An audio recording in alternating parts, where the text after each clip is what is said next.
तुम लोगों ने लिखा है नहीं लिखे? तुम्हारा लिख क्या पीछे? तुम्हारा लिख है? ठीक समझ लो पहले, बैठ जाओ।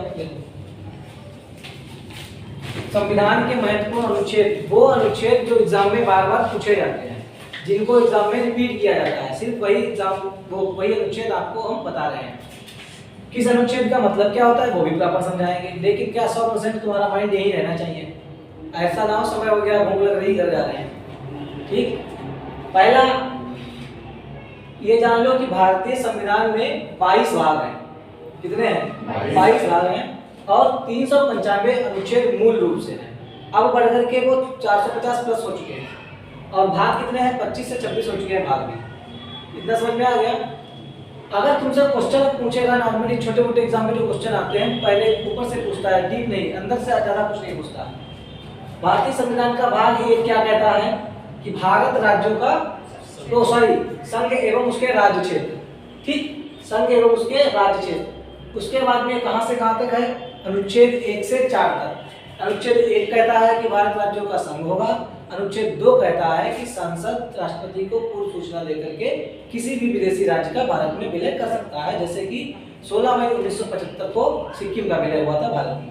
ठीक, उसके बाद में 3 अनुच्छेद कहता है कि राज्य की किसी भी, जैसे मान लीजिए कोई भी राज्य है बहुत बड़ा है और सरकार उसे तोड़ना चाहती है, उसकी सीमा में विस्तार करना चाहती है, तो उसकी सीमा में विस्तार कैसे कर सकते हैं? अनुच्छेद 3 के तहत सीमा में विस्तार कर सकते हैं और उस राज्य के नाम में परिवर्तन भी कर सकते हैं। जैसे टूट करके हमारा उत्तर प्रदेश से उत्तराखंड बन गया।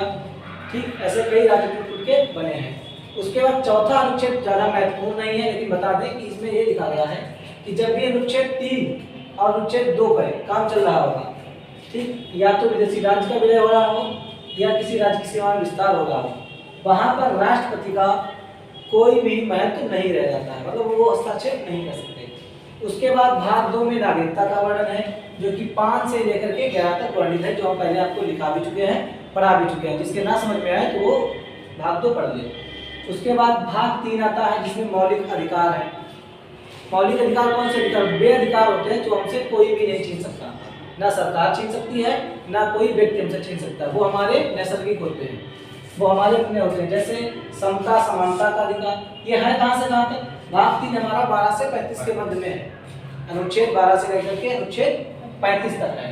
उसके बाद इसमें 7 मौलिक अधिकार प्रदत्त किए गए थे शुरुआत में हमको। ठीक, शुरुआत में हमें 7 मौलिक अधिकार प्रदत्त किए गए थे, उसमें से संपत्ति के अधिकार को हटा दिया गया था और उसको अब कानूनी अधिकार कर दिया गया है, जिसको अनुच्छेद 301 के तहत कानूनी अधिकार किया गया। ठीक, तो कौन सा हटाया गया है? संपत्ति को अधिकार। संपत्ति के अधिकार को किसके तहत? किस संशोधन के तहत? 44वां संविधान संशोधन 1978 के तहत, ध्यान रखना इसको। उसके बाद 6 हमारे बचे, कौन कौन से? समता एवं समानता का अधिकार, स्वतंत्रता का अधिकार, शोषण के विरुद्ध अधिकार, धार्मिक स्वतंत्रता का अधिकार, सांस्कृतिक शिक्षा संबंधी अधिकार और संवैधानिक उपचारों का अधिकार बचा। इसमें से जो समता एवं समानता का अधिकार है ये 14 से लगाकर 18 तक वर्णित है, मतलब अनुच्छेद 14 से 18 तक वर्णित है। उसके बाद स्वतंत्रता का अधिकार है, ये हमारा 19 से 22 तक वर्णित है। फिर शोषण के विरुद्ध अधिकार 23 से 24 के मध्य है। धार्मिक स्वतंत्रता 25 से 28 के मध्य है। सांस्कृतिक शिक्षा 29 से 30 और संवैधानिक उपचार 31 से 32। इसमें तुम्हारा परमादेश वगैरह है, सब कुछ रीटें जो होती हैं वो इसमें समझाई गई हैं, वो भी हमने आपको समझाई और दिखाई भी है। जिसको समझ में ना आता हो, इसका काम ना पूरा हो, किसी की कॉपी लेकर के काम पूरा कर लेना। उसके बाद आता है अनुच्छेद भाग 4। तो भाग 4 में राज्य के नीति निर्देशक तत्व वर्णित हैं। भाग 4 में राज्य के नीति निर्देशक तत्व वर्णित हैं, जो कि 36 से 51 तक है। ठीक, 36 से 51 तक, ये भी हमने पूरा आपको विधिवत पढ़ाया है, दिखाया भी है। उसके बाद आता है भाग 4 का मौलिक कर्तव्य या मूल कर्तव्य। ये कौन है? इसका एक अनुच्छेद है, सिर्फ 51 का, ध्यान रखना, केवल एक अनुच्छेद है 51 का। इसको 42वां संविधान संशोधन 1976 के तहत 1976 में क्या नाम सरदार स्वर्ण सिंह की सिफारिश पर जोड़ा गया था संविधान में।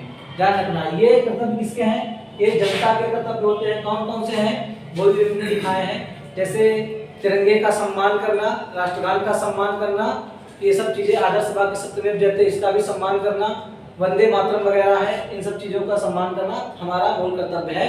इन पर अगर कोई इलीगल एक्टिविटी होती है, जैसे किसी ने अपमान कर दिया, तो वो कानूनी दांवपेच में फंस सकता है, ध्यान रखना। उसके बाद आता है भाग 5। तो भाग 5 में हमारा 52 से लगाकर के 61 तक हमने पूरा समझाया है, पढ़ाया भी है। फिर से एक बार बता दें, 52 अनुच्छेद जो कहता है, इसमें कहा गया है कि राष्ट्रपति का, भारत के लिए राष्ट्रपति होगा, उसका पद है। 53 में कार्यपालिका का ये प्रधान होगा बोला गया है। 54 में इनके निर्वाचक मंडल है इनका। 55 में इनका कोटा दिया गया है। अनुच्छेद 56 में इनका कार्यकाल होगा, तो कार्यकाल 5 साल का होगा। उसके बाद 57 में पुनः निर्वाचन के लिए बोला गया है कि एक राष्ट्रपति 2 बार भी निर्वाचित हो सकते हैं। 58 में बोला गया है कि इनकी योग्यता क्या होगी।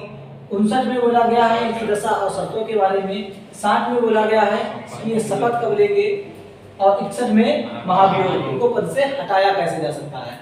ठीक, उसके बाद अनुच्छेद 72, कई बार एग्जाम में पूछा गया है कि भारतीय संविधान का अनुच्छेद 72 किससे संबंधित है, या पूछा गया है कि राष्ट्रपति की क्षमा दान की शक्ति किस अनुच्छेद में है। तो अनुच्छेद 72 के तहत, ध्यान रखना, अनुच्छेद 72 के तहत राष्ट्रपति किसी भी व्यक्ति की जो मान लीजिए सजा है उसको क्षमा कर सकते हैं। उसके बाद अनुच्छेद 85, लोकसभा का विघटन राष्ट्रपति की अनुशंसा में हो सकता है। उसके बाद अनुच्छेद 1, 2, 3 मतलब 123, इसमें अध्यादेश जारी किया जा सकता है। ध्यान रखिएगा, इसमें अध्यादेश जारी किया जाएगा। और अध्यादेश जारी करने के लिए एक चीज विशेष ध्यान रखना कि लोकसभा, राज्यसभा, राष्ट्रपति, ठीक, जब भी तीनों मिलकर के कोई कानून बनाते हैं तो वो क्या होता है, अध्यादेश हो जाता है। लेकिन यहाँ पर अगर लोकसभा, राज्यसभा नहीं चल रही है तो राष्ट्रपति जारी कर सकते हैं, उनके पास अधिकार होता है। अनुच्छेद 143 जो होता है वो इसलिए है, 143 के तहत राष्ट्रपति सुप्रीम कोर्ट से सलाह ले सकते हैं। ठीक है, राष्ट्रपति सुप्रीम कोर्ट से सलाह ले सकते हैं, 143 के तहत एक क्वेश्चन पूछा गया है। उसके बाद अनुच्छेद 63 और 64, ये 2 खाली पूछे गए हैं उपराष्ट्रपति से अभी तक। 63 में उपराष्ट्रपति का पद है और 64 में ये सभापति होंगे। ठीक, राज्यसभा के सभापति, ये पद, इनको जो सैलरी मिलती है उपराष्ट्रपति को, इनको उपराष्ट्रपति पद की नहीं मिलती है। ये जो राज्यसभा के सभापति होते हैं उसकी सैलरी इनको दी जाती है। विशेष ध्यान रखना, क्वेश्चन पूछा गया है। अनुच्छेद 74 में ये बोला गया कि प्रधानमंत्री की सलाह के लिए उनके पास एक मंत्रिपरिषद होनी चाहिए, एक मंत्रिपरिषद होगी। और 75 में ये बोल दिया गया कि उसी मंत्रिपरिषद का जो मुख्य हेड होगा वो कौन होगा, प्रधानमंत्री होगा। ध्यान से समझना। उसके बाद आती है संसद व्यवस्था हमारी, जो कि कहाँ से ली गई है, ब्रिटेन से ली गई है। 79 में बोला गया कि भारत के पास एक संसद होगी। 80 में बोला गया कि राज्यसभा है। ठीक, 80 में क्या बोला गया, राज्यसभा होगी। उसके बाद 81 में बोला गया लोकसभा होगी। संसद के कितने सदन होते हैं,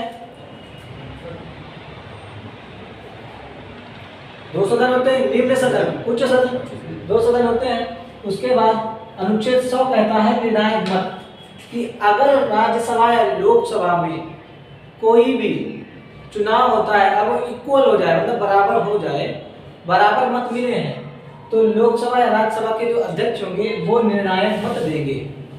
ठीक, क्या करेंगे, निर्णायक मत देंगे। अनुच्छेद 105 क्या कहता है, संसद का विशेषाधिकार, संसद के कुछ विशेषाधिकार हैं जो कि अनुच्छेद 105 के तहत उसके पास है।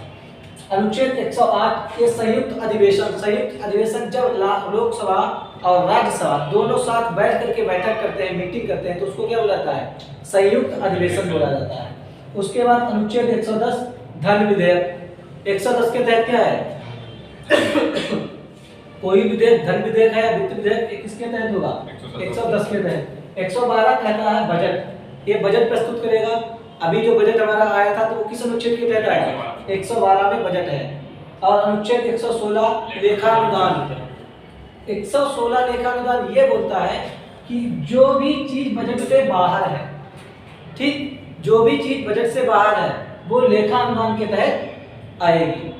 ठीक, जो बजट से बाहर था वो 116 के तहत लेखानुदान में के तहत बजट में आ जाएगी। 117 क्या कहता है, वित्त विधेयक, इसके तहत वित्त विधेयक को पेश किया जाता है। उसके बाद सर्वोच्च न्यायालय आता है। 124 में बोला गया कि सुप्रीम कोर्ट होगा, और 131 में बोला गया सुप्रीम कोर्ट में कुछ उसकी मूल कुछ मूल आरंभिक उसके भी अपने पावर्स होते हैं। ठीक है, समझ में आ रहा है नहीं आ रहा है? 124 में सुप्रीम कोर्ट होगा और 31 के तहत उसका अपना मूल भी कुछ पावर होंगे। उसके बाद अनुच्छेद 137 कहता है कि न्यायिक पुनरावलोकन के तहत, मतलब कि अगर कोई ऐसा कानून बनता है जो किसी के हित में ना हो या संविधान के किसी अनुच्छेद को प्रभावित कर रहा है, ठीक, या वो ठीक नहीं है, उसकी वजह से कई गलत चीज़ें हो सकती हैं, या मान लीजिए जनता पर कोई दुष्प्रभाव पड़ सकता है, तो उसकी जांच कर सकता है किसके तहत? अनुच्छेद 137 के तहत न्यायिक पुनरावलोकन, मतलब सुप्रीम कोर्ट जांच करेगा और अगर वो गलत है तो उसको रद्द कर देगा। ठीक, उसके बाद में 143 का में बोला गया कि राष्ट्रपति को सलाह दे सकता है कौन? Supreme court. सुप्रीम कोर्ट से सलाह ले सकते हैं राष्ट्रपति, लेकिन बाध्य नहीं होंगे मानने के लिए कि ये काम आपको करना ही करना है। ठीक, उसके बाद महान न्यायवादी की नियुक्ति होती है और 148 के तहत सीएजी आय व्यय, मतलब सरकार के आय व्यय की जो भी जानकारी होगी वो तुम्हारा आईएएस में से कोई सीनियर होता है उसको दे दिया जाता है, और वही ये सब काम करता है कि सरकार क्या नाम, सरकार जो चल रही है क्या आय व्यय हो रहा है, कहाँ नुकसान, क्या नफा, कहाँ घोटाला हो रहा है, सब कौन देखता है? सीएजी देखता है। बीते समय में भी सीएजी ने ही काफी घोटाले पकड़े थे, ध्यान रखना। ठीक, महान न्यायवादी की भी नियुक्ति कौन करता है? प्रधानमंत्री की सलाह पर राष्ट्रपति, ध्यान रखना। ठीक है, आगे के जो अनुच्छेद है ना तो आपको अगले वीडियो में समझा देंगे।